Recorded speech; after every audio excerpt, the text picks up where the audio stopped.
सो ये जो प्रोसेस है फूड को मूव करना एनर्जी यूज़ करके, ये जो प्रोसेस है ये सक्सेसफुली मेंटेन करके पूरा हो जाए, ये इसकी जिम्मेदारी कौन लेता है? कंपेनियन सेल लेता है। ओके, अब हम देखते हैं अगर कंपेनियन सेल नहीं होता तो क्या होता। जो सिंपल सी बात है, इसका उल्टा होता कि विएबिलिटी नहीं होती। विएबिलिटी मतलब क्या कि जो एबिलिटी है अभी उसको सक्सेसफुली और आराम से मूव करने की, एनर्जी यूज़ करके, मतलब बिना किसी डिफ़िकल्टीज़ के, तो उसी जगह पे क्या होगा, थोड़ी सी डिफ़िकल्टीज हो जाएंगी और फिर वो थोड़ा सा लेट ट्रांसपोर्ट होगा, लेट मूव होगा, इस तरीके से हम कह सकते हैं। इसीलिए जो पहला पॉइंट है हमारा इंपॉर्टेंस ऑफ कंपेनियन सेल में is that it helps in maintaining the viability of the process. मतलब आराम से जो फूड है बिना किसी डिफ़िकल्टी से या बिना किसी डिफ़िकल्टी के सोर्स सेल से फ्लूएम में पहुंच जाए। ओके, इसीलिए जो हमारा कंपेनियन सेल है वो इम्पॉर्टेंट है। और दूसरा है long distance translocation. Okay, so long distance translocation का मतलब क्या है यहाँ पर? जैसे कि अभी आप डायग्राम देखोगे, राइट, डायग्राम देखो यहाँ पर, ये पास पास में है। ओके, इसी जगह पे लॉन्ग डिस्टेंस मतलब क्या, उसके नाम से ही हमको पता चल जाता है कि क्या बताना चाह रहा है, कि वो बड़े डिस्टेंस की बात कर रहा है। ये शॉर्ट डिस्टेंस है, ये शॉर्ट डिस्टेंस ट्रांसलोकेशन है, सोर्स सेल से सिंक सेल तक लाना है। इसी जगह पे जो सोर्स सेल है वो at the tip of the plant है, और जो सिंक सेल है वो है एट द मिडल, और मिडल या तो मिडल के नीचे। ओके, मिडल के नीचे कहीं तो सिंक सेल है। तो ये हो गया लॉन्ग डिस्टेंस ट्रांसलोकेशन। और ये डायग्राम के थ्रू अगर हम प्लांट से रिलेट करें तो यहाँ पर हम क्या बोल सकते हैं कि जो सोर्स सेल है समझो कि वो टिप में है। Okay, tip of the plant, और उसी से थोड़ा सा नीचे ये सिंक सेल है। ओके, ऐसा हम कह सकते हैं। बट लॉन्ग डिस्टेंस ट्रांसलोकेशन मतलब क्या कि टिप ऑफ द प्लांट में सोर्स सेल है, और उसके एंड में, ओके, उसके एंड में जो रिक्वायर्ड पार्ट है वो है, या मिडल के थोड़ा सा नीचे वो रिक्वायर्ड पार्ट वहाँ पर है। तो इसको हम बोलते हैं लॉन्ग डिस्टेंस ट्रांसलोकेशन। तो इंपॉर्टेंस ऑफ कंपेनियन सेल पता चल गया। सबसे पहला point, it helps in maintaining the viability of the process, that is translocation का process. So first point is it helps in maintaining the viability of the process. Second thing, okay, second thing, it helps in long distance translocation. तो यहाँ पर हमने दो चीज़ों के बारे में डिस्कस किया, that is sieve tubes and companion cell. Okay, अब हम हमारे पहले पॉइंट पे वापस आते हैं और डायग्राम पे वापस आते हैं। देखो स्क्रीन पे वापस डायग्राम आ चुका है। तो देखो अब यहाँ पर क्या हो रहा है, पहले डायग्राम के थ्रू जाएंगी, पहले पूरा स्टेटमेंट देखते हैं। देखो जैसे कि आप देख सकते हो नीचे स्टेटमेंट डिस्प्ले हो रहा है, राइट। सो वहाँ पर क्या लिखा है, द फूड, और ब्रैकेट में आप देख सकते हो सुक्रोज और शुगर। तो फूड का अल्टरनेटिव क्या है, सुक्रोज या शुगर, ये बात हम पहले भी कर चुके हैं, राइट, यहाँ पर दिख गया, राइट।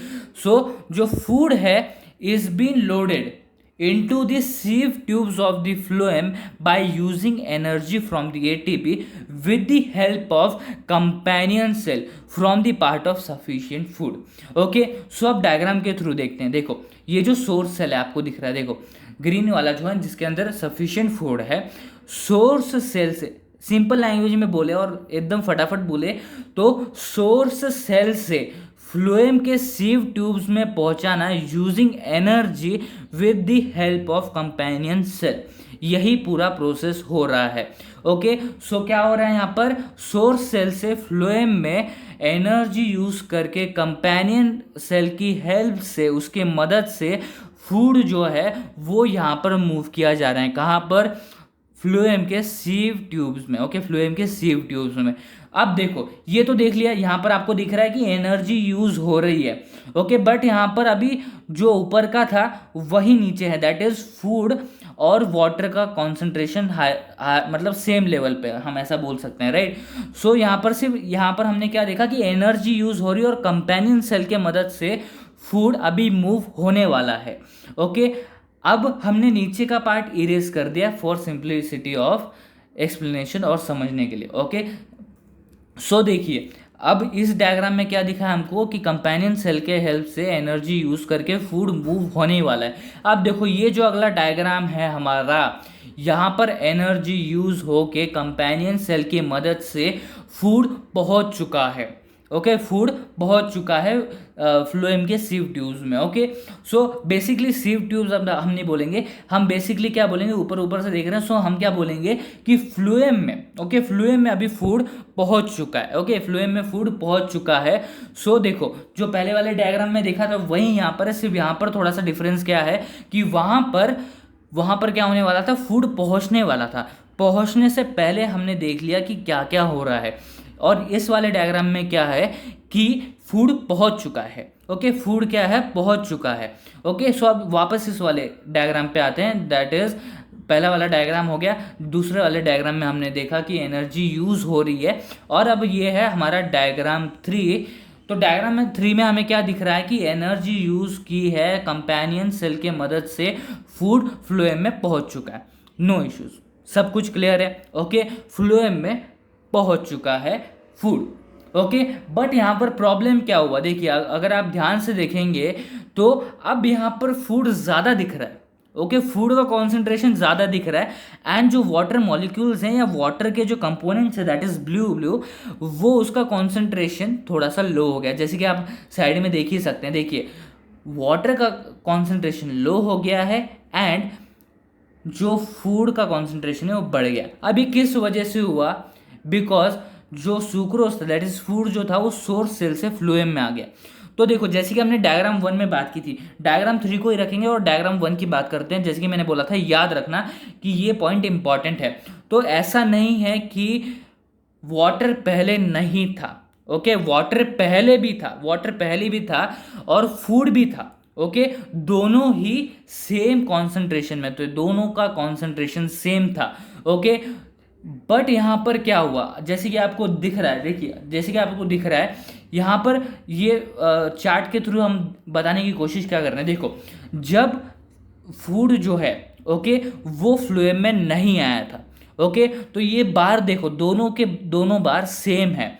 ओके, जो वाटर का बार है और जो फूड का बार है दोनों सेम है। मतलब क्या है, कॉन्सेंट्रेशन दोनों का सेम है। ओके, यहाँ पर अब तक फूड आया नहीं है, बट जैसे ही फूड पहुँच गया फ्लोएम में, तो as comparatively to the concentration of food, the concentration of water decreases. Okay, जैसे कि आप देख ही सकते हैं स्क्रीन पे, देखिए फूड का कॉन्सेंट्रेशन बढ़ गया। ओके, और जो वाटर का कॉन्सेंट्रेशन है वो लो हो गया। तो पहली वाली इमेज में क्या था, पहले वाले चार्ट में क्या था, before the food is been transported और moved to the phloem. Okay, उसमें देखो अब इसमें क्या है, दैट इज ये वाला चार्ट कौन सा है, before moving the food into the phloem. Okay, तो यहाँ पर देखो दोनों ही वाटर भी और फूड भी, दोनों का कॉन्सेंट्रेशन कैसा है, सेम है। ओके, दोनों का कॉन्सेंट्रेशन सेम है। बट अब इस वाले चार्ट में देखो, इस वाले बार चार्ट में देखो कि जैसे ही फूड मूव हुआ, क्या हुआ, वाटर का कॉन्सेंट्रेशन डिक्रीज हो गया as comparatively to the food concentration. मतलब क्या, फूड का कॉन्सेंट्रेशन बढ़ गया एंड वाटर का कॉन्सेंट्रेशन कम हो गया। ओके, सो अब वापस डायग्राम की तरफ आते हैं। देखो सो अब एनर्जी यूज करते हुए कंपेनियन सेल के मदद से जो फूड है वो अभी यहाँ पर पहुँच चुका है, कहाँ पर, फ्लोएम में।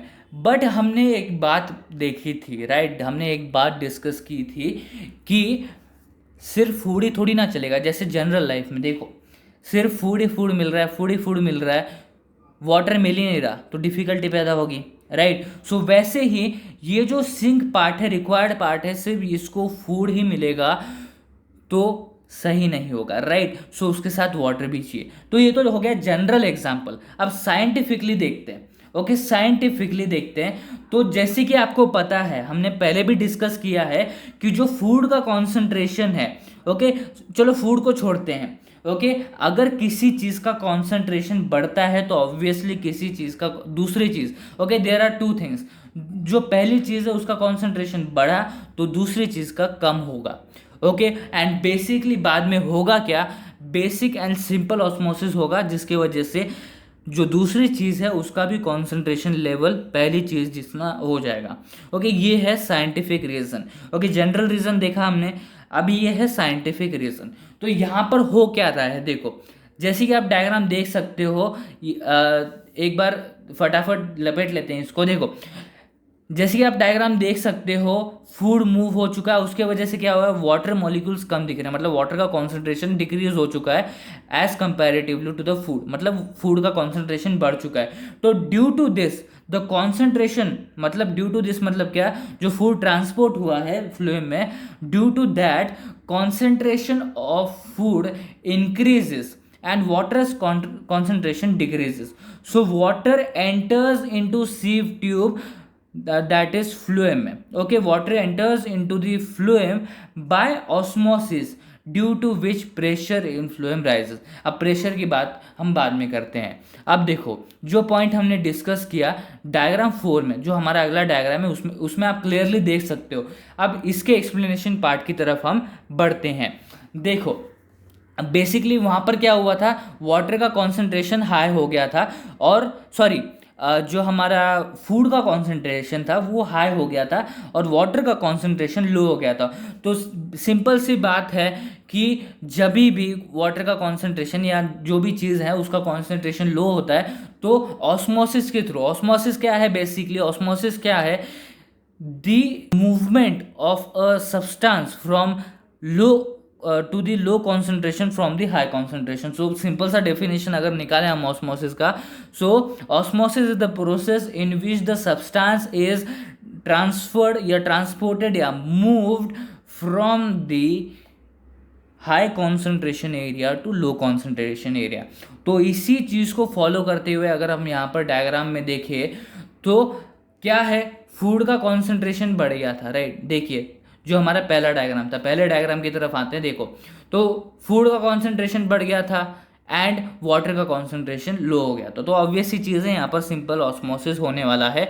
और यहाँ पर अभी देखो हाई कॉन्सेंट्रेशन किस चीज़ में है, जाइलम में है, लो कॉन्सेंट्रेशन किस में है, फ्लोएम में। तो ऑब्वियस सी चीज़ है, जाइलम से फ्लोएम में ऑस्मोसिस के थ्रू क्या होगा, सिंपल सी चीज़ है, हाई कॉन्सेंट्रेशन से लो कॉन्सेंट्रेशन से में आएगा, दैट इज जाइलम से फ्लोएम में अभी वाटर आने वाला है। सो अगले डायग्राम में यही चीज़ है। ओके, अगले डायग्राम में यही चीज़ बता रहे हैं। यहाँ पर ऑस्मोसिस देख सकते हो, देखो जाइलम एंड फ्लोएम के बीच में आप ऑस्मोसिस देख सकते हो। एंड उसी के बाद आप एक पैटर्न देखोगे, एक रेगुलर पैटर्न, जिससे हमको समझने में इजी हो, राइट। सो यहाँ पर इस पैटर्न के थ्रू दिखाने की कोशिश क्या की गई है कि दोनों का कॉन्सेंट्रेशन अभी सेम हो गया है। अब ये सेम कैसे हुआ, बिकॉज जाइलम में क्या था, वाटर का हाई कॉन्सेंट्रेशन था, तो उधर से हाई कॉन्सेंट्रेशन से फ्लोएम में जो लो कॉन्सेंट्रेशन एरिया था वहाँ पर आया बाय दिस सिंपल ऑस्मोसिस। तो बेसिक सी बात है, जाइलम से फ्लोएम में आएगा तो वाटर और फूड का कॉन्सेंट्रेशन सेम हो जाएगा। ओके, तो अब यहाँ पर आप डायग्राम में भी देख सकते हैं एक पैटर्न फॉलो हुआ है यहाँ पर, जिसके थ्रू क्या बताने की कोशिश चल रही है, जैसे कि हमने बात की कि इसके थ्रू बताने की कोशिश चल रही है कि दोनों का कॉन्सेंट्रेशन सेम हो चुका है।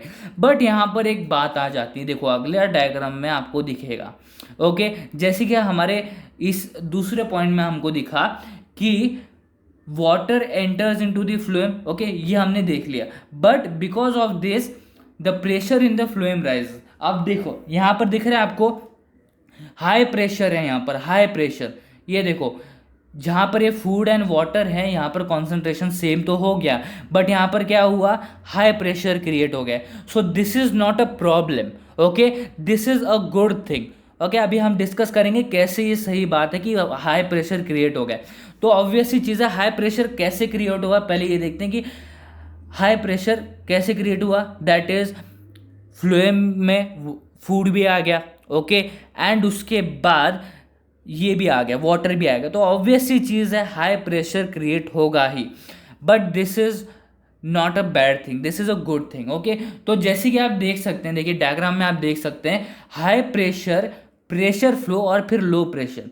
लो प्रेशर का मतलब क्या है, यहाँ पर ज़्यादा प्रेशर नहीं है, तो यहाँ पर हम क्या बोलेंगे, यहाँ पर फूड और वाटर है ही नहीं, तो यहाँ पर लो प्रेशर है।